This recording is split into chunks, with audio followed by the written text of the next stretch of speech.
Welcome to the Lean Parent series. This channel is going to be about talking about more than just fitness and fat loss for parents. We want to deep dive into the biggest struggles, the biggest areas of worry, and the biggest things that you actually do struggle with in day-to-day life, working out new structures, new strategies for you to help you and elevate your health and fitness so it makes it easier and more accessible for you as a parent. Now, my name is Lee. I am a dad of one, 35, and yeah, I have been through some testing times since my little man came into the world 7 years ago, and I want to bring you my experiences, my philosophies, my strategies, but also what I help my clients with in terms of getting control of their health, their fitness, their fat loss, and allowing them to really progress on in their life. One thing I will say with being a parent is when you become one, it doesn't mean to say that you fall into the trap of a society norm, the dad bod era, not caring about yourself anymore, only focusing on your kids and your family now and forgetting about yourself, which is really easy to do. And I'm going against the grain and showing you how you don't need to, showing you how you can use that as your motivation and actually how you can show up as your best version yet because you are a parent. So let's dive straight into it. Today we're going to talk about something that's actually got nothing to do with diet, calories, fitness, workouts, or anything like that. We're going to talk about the most fundamental thing that parents are stuck with first and foremost that keeps them stuck and stops them progressing on with their health and their fitness and their fat loss. And that is priorities. Knowing where your non-negotiables are in the week, knowing what your structure looks like week to week and where the gaps are in terms of how you could promote and focus and be motivated to eat healthier, eat the right kind of foods, start to train effectively, see progress in your workouts, and just generally start to make progress in your fitness journey. So here is a strategy that I use with my clients, and this is what we do. One of the first things that they will do when they come into my program, and that is the priority planner. Now, I'm going to share on screen right now exactly what the priority planner is, and we're going to go through it together. There is a link in the caption below to a free copy of this, so you can have a go yourself if you are computer illiterate, or simply, the old school days, get a pen and paper, and you can write this exact strategy out to find out where your priorities lie, what your non-negotiables are, what your timeframes are with work and family commitments and kids clubs and all that kind of stuff that comes with it, to actually see where the gaps are, see where the time is for you, so you can start to prioritize you more during the week. So let's get into it. This is the priority planner, the priority map. Now, as you can see from here, we have every single hour of the day throughout the week available to us here, and we've got to work out where our non-negotiables are, where the things that we need to focus on are, and where we can then find the gaps to plug to focus on our health and well-being and our fitness and our training and our meal preparation, all that kind of stuff that at the minute you're so busy and overstressed and overwhelmed with it you can't seem to implement into your day-to-day and week-to-week month.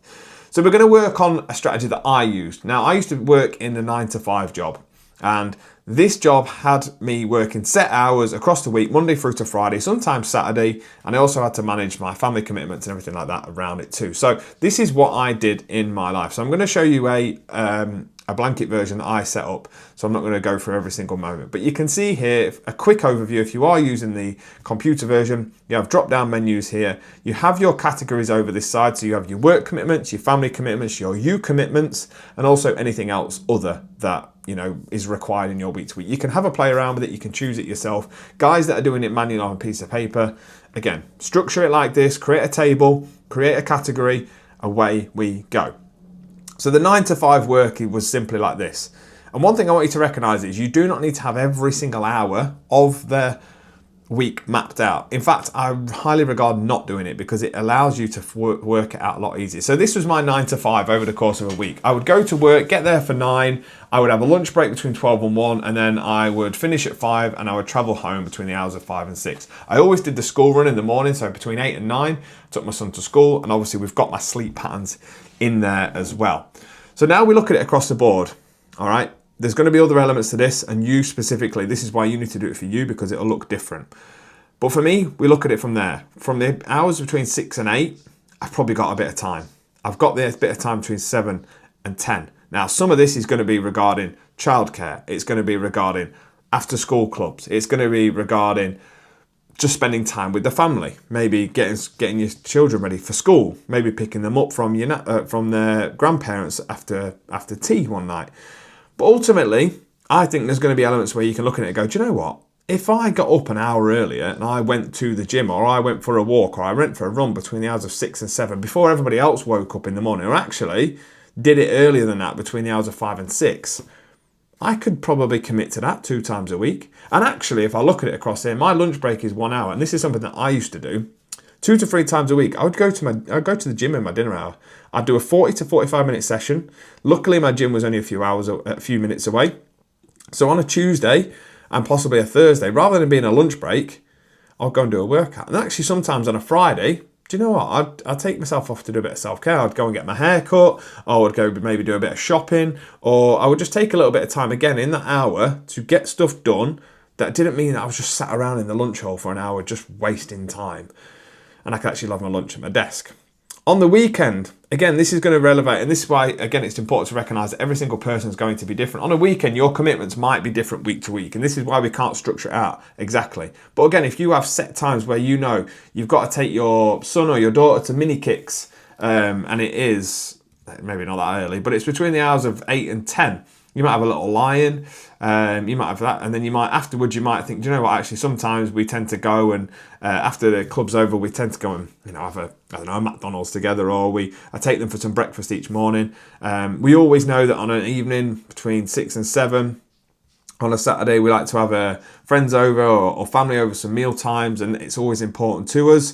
That sometimes a Saturday is a little bit different. For me personally, that's my time to actually go and play football on a Saturday. So if I was to put a me one in, again, I'd probably put either or. I could put social. We'll put social time in for the sake.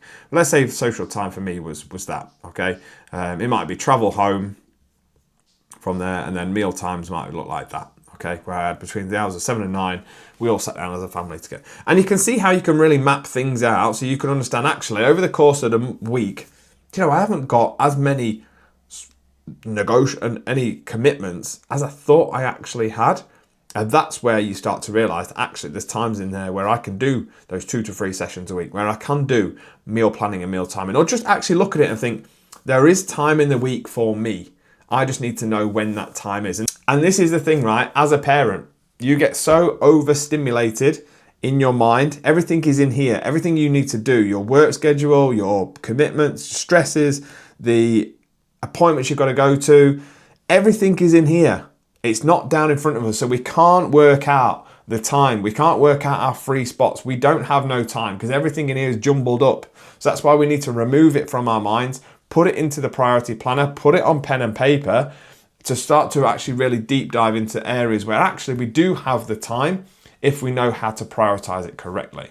So that's your first task to becoming a lean parent, is working out what your schedule looks like, working out what your commitments are, where your non-negotiables are for your work, your family, and you, and then start to map it out so you get a real clear picture and a calendar of what that looks like. Go and give it a go. Okay, come back to me, let me know how it is, and I hope that you like and subscribe to see the next episode of the Lean Parent series.